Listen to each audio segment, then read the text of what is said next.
اب آپ بتائیے لاکھوں خرچ کر کے اس اولاد کو تم نے تعلیم دیا، وہ اولاد تمہارے پاس بیٹھ کر قرآن نہیں پڑھ پاتی ہے، جب تمہاری موت کا وقت آئے گا، نزا کا عالم ہوگا، تمہاری روح نکلنے والی ہوگی۔ علامہ اقبال نے کہا تھا غلط روی سے منازل کا بودھ بڑھتا ہے، غلط روی سے منازل کا بودھ بڑھتا ہے، مسافرو روش کارواں بدل ڈالو۔ غلط روی سے منازل کا بودھ بڑھتا ہے، مسافرو روش کارواں بدل ڈالو۔ اور جگہ جگہ کے تھک چکے ہیں تم کو ہنگامے، جگہ جگہ کے تھک چکے ہیں تم کو ہنگامے، نشاط قوت خواب گرا بدل ڈالو، نشاط قوت خواب گرا بدل ڈالو۔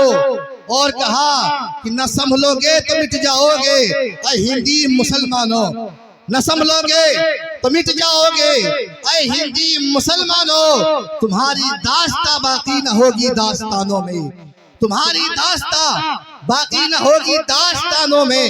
حضرات، آج پوری دنیا میں جو امت مسلمہ کا حال دکھائی دیتا ہے، ایسا حال آج سے پہلے کبھی دکھائی نہ دیتا تھا۔ آج اس پنڈال میں آپ دیکھیے جتنی بھیڑ یہاں دکھائی دے رہی ہے، اس سے زیادہ بھیڑ پنڈال کے باہر ہے، اس سے زیادہ بھیڑ آپ کے میلے میں دکھائی دے گی۔ یہی مسلم قوم کی بدقسمتی ہے کہ ہمارے پاس بہترین ہونے کے باوجود ہم بہترین کی تلاش میں رہتے ہیں۔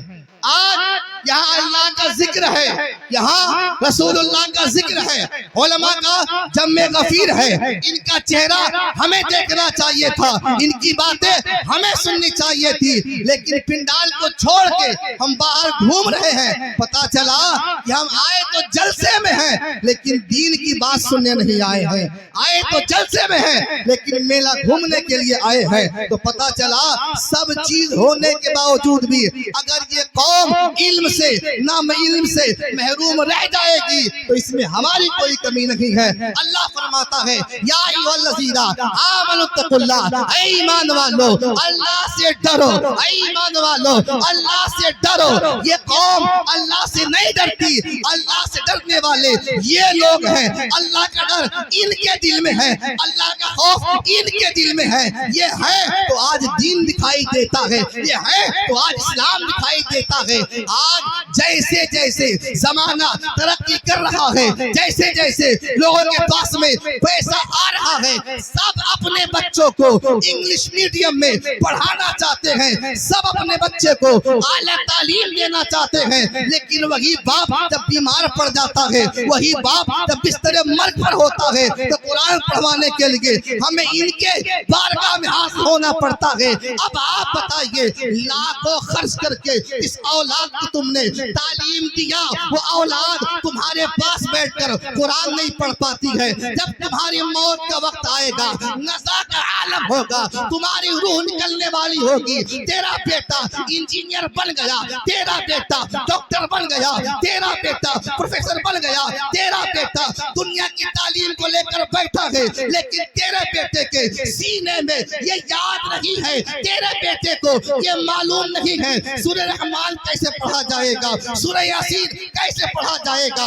یہی 5000 کی تنخواہ پانے والے، یہی 8000 کی تنخواہ پانے والے علماء دوڑ کر ان کے پاس جاؤ گے، حضرت میرا باپ بیمار ہے قرآن پڑھ دیجئے، حضرت میری ماں بیمار ہے قرآن پڑھ دیجئے۔ آپ کا بیٹا سعودی کمائے گا، باپ سیوان میں مر جائے گا، 1 لاکھ روپے کی فلائٹ لے کر کے وہ بیٹا آئے گا باپ کا چہرہ دیکھنے کے لیے، لیکن اس کے اندر میں اتنی تعلیم نہیں ہے کہ اپنے باپ کا جنازہ پڑھاتا۔ اب آپ دوڑ کے آؤ گے، حضرت میرا باپ کا انتقال ہو گیا، حضرت میری ماں کا انتقال ہو گیا، چلیے جنازہ پڑھانا ہے۔ یہی 8000 5000 تنخواہ پانے والے